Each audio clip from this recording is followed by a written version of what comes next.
सभी को नमस्ते।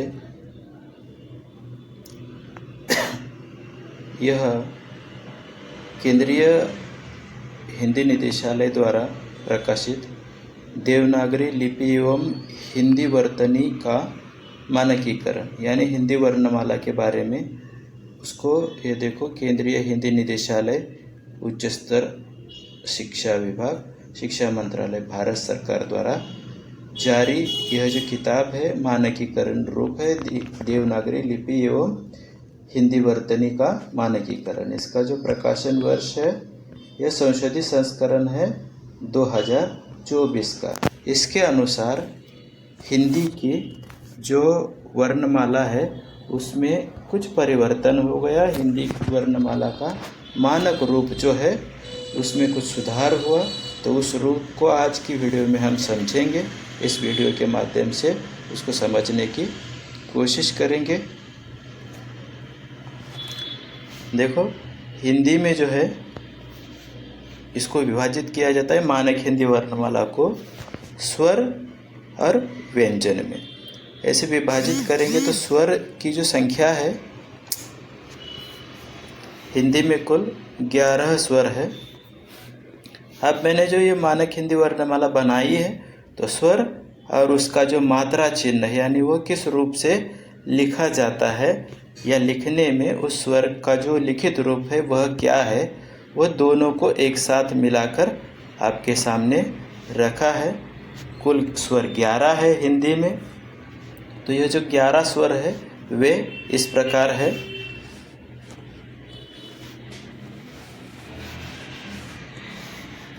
पहला अ, आ। अब देखो आ का जो चिन्ह है एक काना के रूप में आ जाता है। अ की मात्रा कहेंगे इसे। अगला ई, ये ह्रस्व ई है, उसका चिन्ह देखो इस प्रकार है। ई, यह उसका चिन्ह है दीर्घ ई। उ, यह उ की मात्रा है। दीर्घ उ, देखो दीर्घ उ कैसा है समझो, उसको समझना जरूरी है।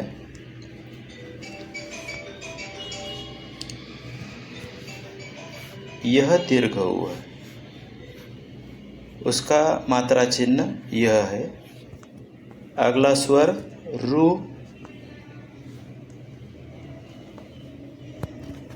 उसके बाद ए का मात्रा चिन्ह देखो, ये वाला ए का मात्रा चिन्ह है।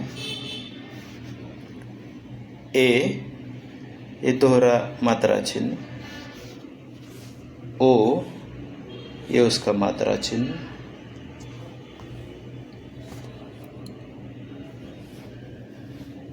दीर्घ ओ, ये उसका मात्रा चिन्ह। इस प्रकार हिंदी में कुल 11 स्वर है। अब एक साथ उनको पढ़ लेता हूँ। अ, आ, ई, उ, ऊ, रू, ए, ओ। इस प्रकार कुल 11। उसके बाद आता है अनुस्वार एवं विसर्ग। यह 2 है।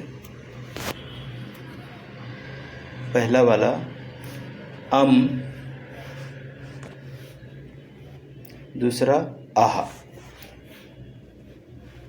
अब इनके जो है मात्रा चिन्ह देखो।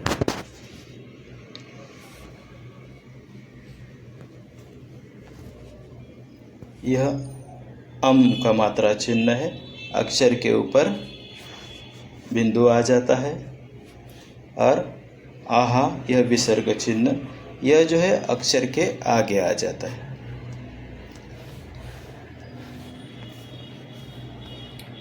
यहाँ तक की जानकारी स्वर तथा अनुस्वार एवं विसर्ग हुआ। अब जो है हिंदी में व्यंजन जो है उनकी संख्या कुल 40 है।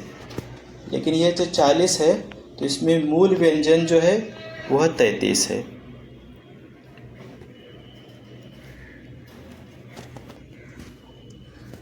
पहले मूल व्यंजन समझेंगे, फिर संयुक्त व्यंजन, फिर उत्क्षिप्त व्यंजन और उससे जुड़ी कुछ जानकारी है नीचे, उसको अंत में समझेंगे।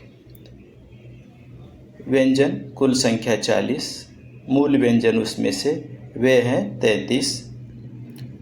क, ख, ग, घ,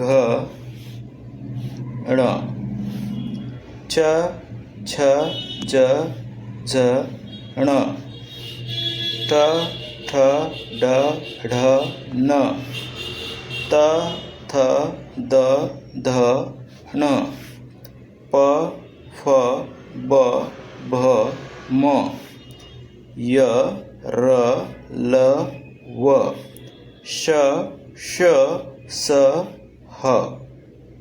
इतने यह मूल व्यंजन है। एक बार फिर से पढ़ लेता हूँ, आप समझ लेना उच्चारित रूप इसके।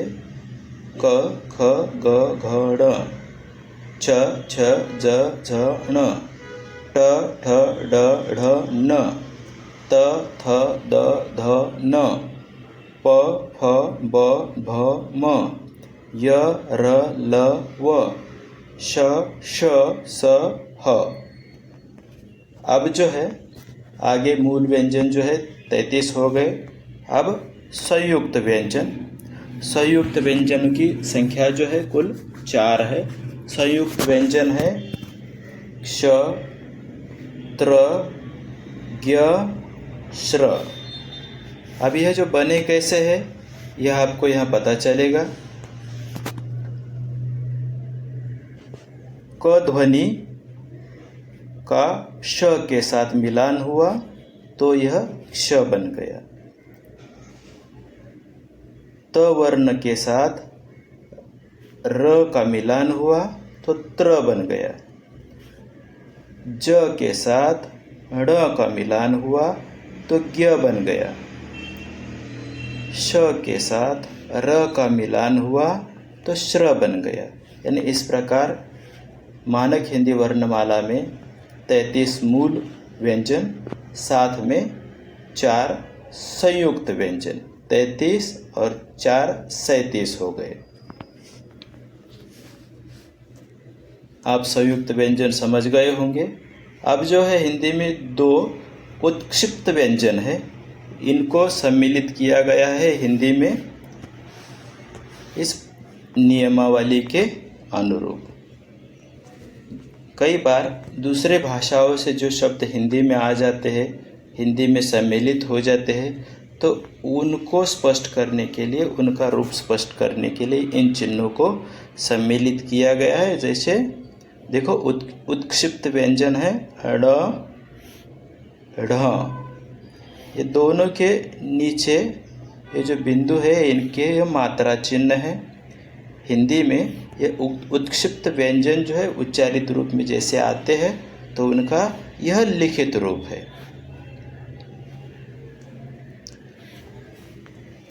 इस प्रकार देखो कुल व्यंजन 40, उसमें से 33 मूल व्यंजन, संयुक्त व्यंजन 4, उत्क्षिप्त व्यंजन 2 और एक व्यंजन जो है यह हिंदी का जो मानकीकृत रूप है उसमें सम्मिलित किया गया है, वह है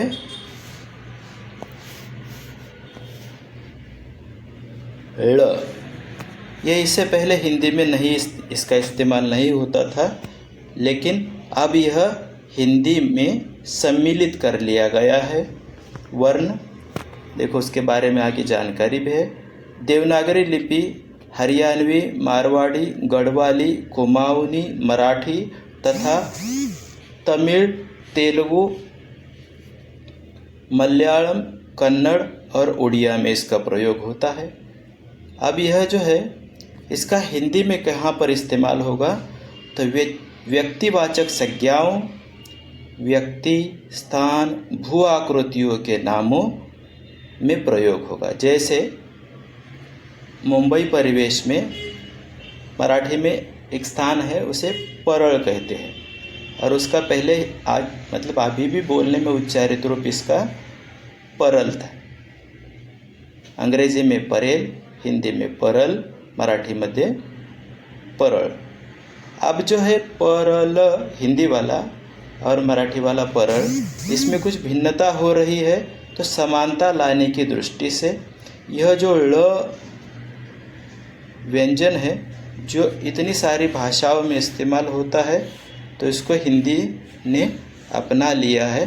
दूसरा देखो, मराठी का एक शब्द है लोनावळा, उसका पहले उच्चारित रूप होता था हिंदी में लोनावला, तो 2 ल आ रहे थे और वह पाठक मूल रूप में उसको समझ नहीं पा रहा था। तो यह असुविधा को नष्ट करते हुए ळ वर्ण को हिंदी वर्णमाला में सम्मिलित किया गया है। तो यह जो ळ है तो कहाँ पर इस्तेमाल करेंगे, तो व्यक्तिवाचक संज्ञाएं जो है व्यक्ति, स्थान या भू आकृतियों के नाम, इसमें ळ वर्ण का इस्तेमाल करना है। यह आप भी ध्यान में रख लेना और इसके आगे उसको उसी रूप में उच्चारित करना, साथ ही साथ लिखना भी। उम्मीद करता हूँ यहाँ तक का आशय आप समझ गए होंगे। हिंदी मानक वर्णमाला का रूप इस प्रकार जो परिवर्तित है 24 की नियमावली के अनुसार, वह इसी प्रकार है। धन्यवाद।